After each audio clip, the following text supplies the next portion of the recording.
Como demonstrou o jornalista Humberto Martins no indispensável livro O Golpe do Capital contra o Trabalho, publicado pela editora Anita Garibaldi, o impeachment criminoso da presidenta Dilma Rousseff em 2016 teve como um dos seus principais objetivos impor uma reforma, na verdade uma deforma trabalhista, que retirou vários direitos dos trabalhadores e atacou duramente a sua organização sindical de classe. Já na campanha eleitoral de outubro passado, o candidato Lula se comprometeu a rever essa brutal regressão. A cloaca burguesa e a sua mídia espernearam, chiaram, mas o presidente eleito parece que mantém o compromisso de classe e, segundo o ministro Luiz Marinho, ministro do Trabalho, pretende iniciar esse processo de mudança ainda neste ano, ainda em 2023. O tema deve agitar o país. Em entrevista exclusiva ao jornalista Jamil Saad, no site UOL, nesta quinta-feira, dia 8, o ministro destacou quais os pontos estão em estudo no governo. O ministro está em Genebra para participar da conferência anual promovida pela Organização Internacional do Trabalho, OIT, e deve anunciar essa boa nova durante o evento. Vale conferir alguns trechos dessa entrevista. Vamos lá. O jornalista pergunta: nos últimos anos a relação entre a OIT e o governo brasileiro foi tensa. Qual a mensagem que o Brasil leva para a Conferência Internacional do Trabalho?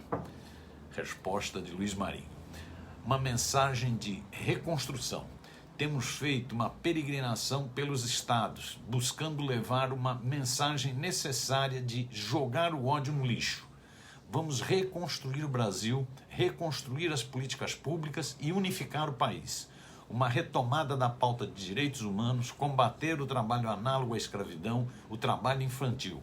Políticas dirigidas às mulheres, aos quilombolas, aos indígenas, aos jovens, aos negros. O golpe contra a presidenta Dilma Rousseff mergulhou o Brasil num retrocesso como nunca visto na história recente.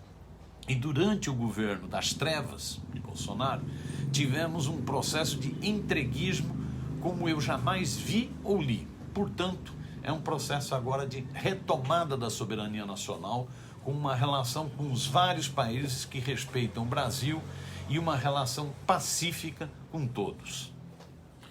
Um outro trecho, o jornalista pergunta: o senhor citou a reforma trabalhista. Há algum ponto que ela pode ser modificada?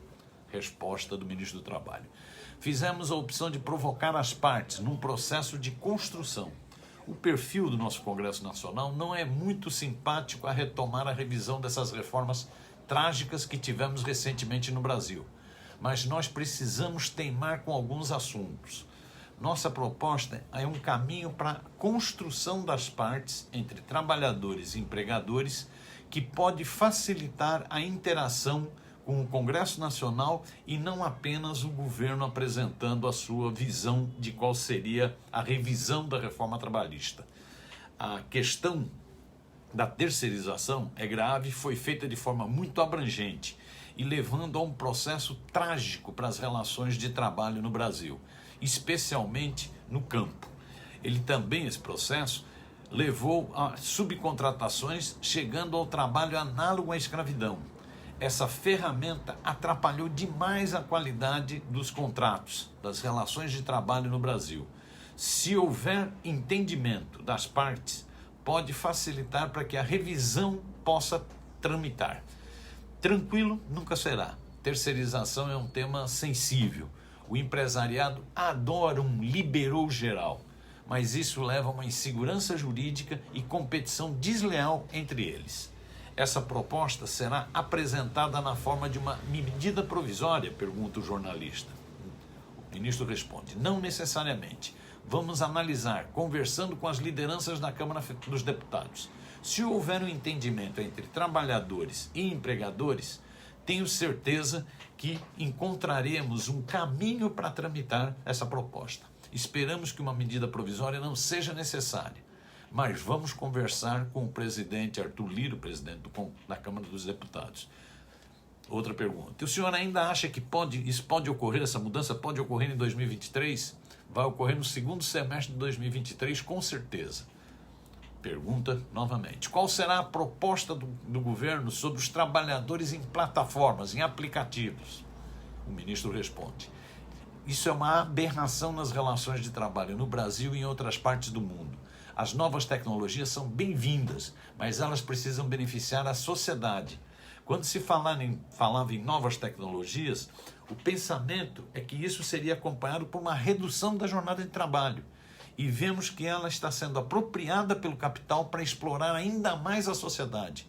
Precisamos então questionar: é para isso que queremos as novas tecnologias?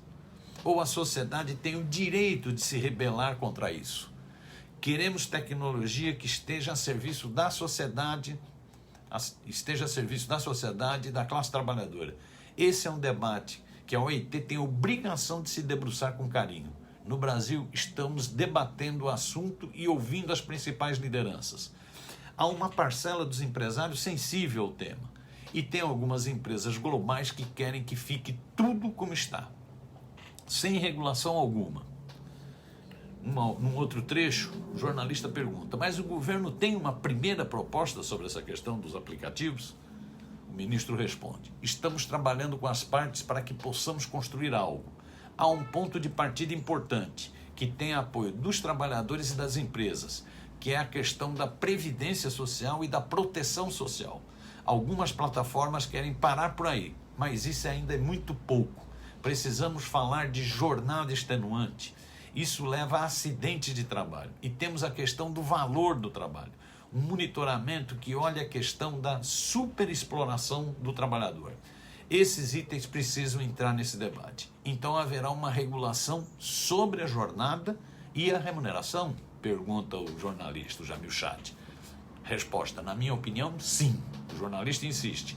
Na Europa há um debate sobre a semana de 4 dias. O senhor vê alguma chance desse tema entrar em debate no Brasil?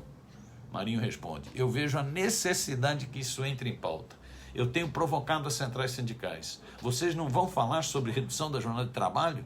Mas não adianta só ficar falando. É preciso colocar energia para transformar em políticas públicas essa questão.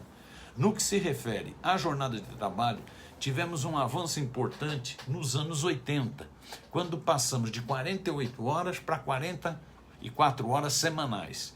E muitos acordos hoje já estabeleceram 40 horas semanais.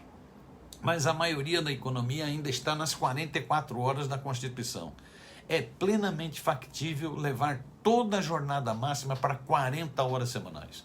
O correto, porém, é nascer isso das lutas sociais e não simplesmente o governo mandar um projeto de lei propondo a redução da jornada.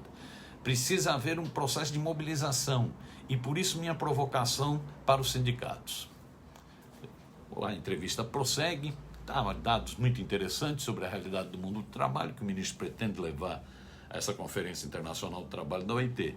Ele dá pistas importantes e mostra a necessidade do movimento social, do movimento sindical, aumentar a pressão pela redução da jornada de trabalho, pela regulação do trabalho em aplicativos, em apps, ou seja, tem uma pauta interessante aí em debate que, segundo ele, vai ser colocado agora ainda neste ano. Vamos ver, a conferir. Isso vai dar um bom debate no Brasil.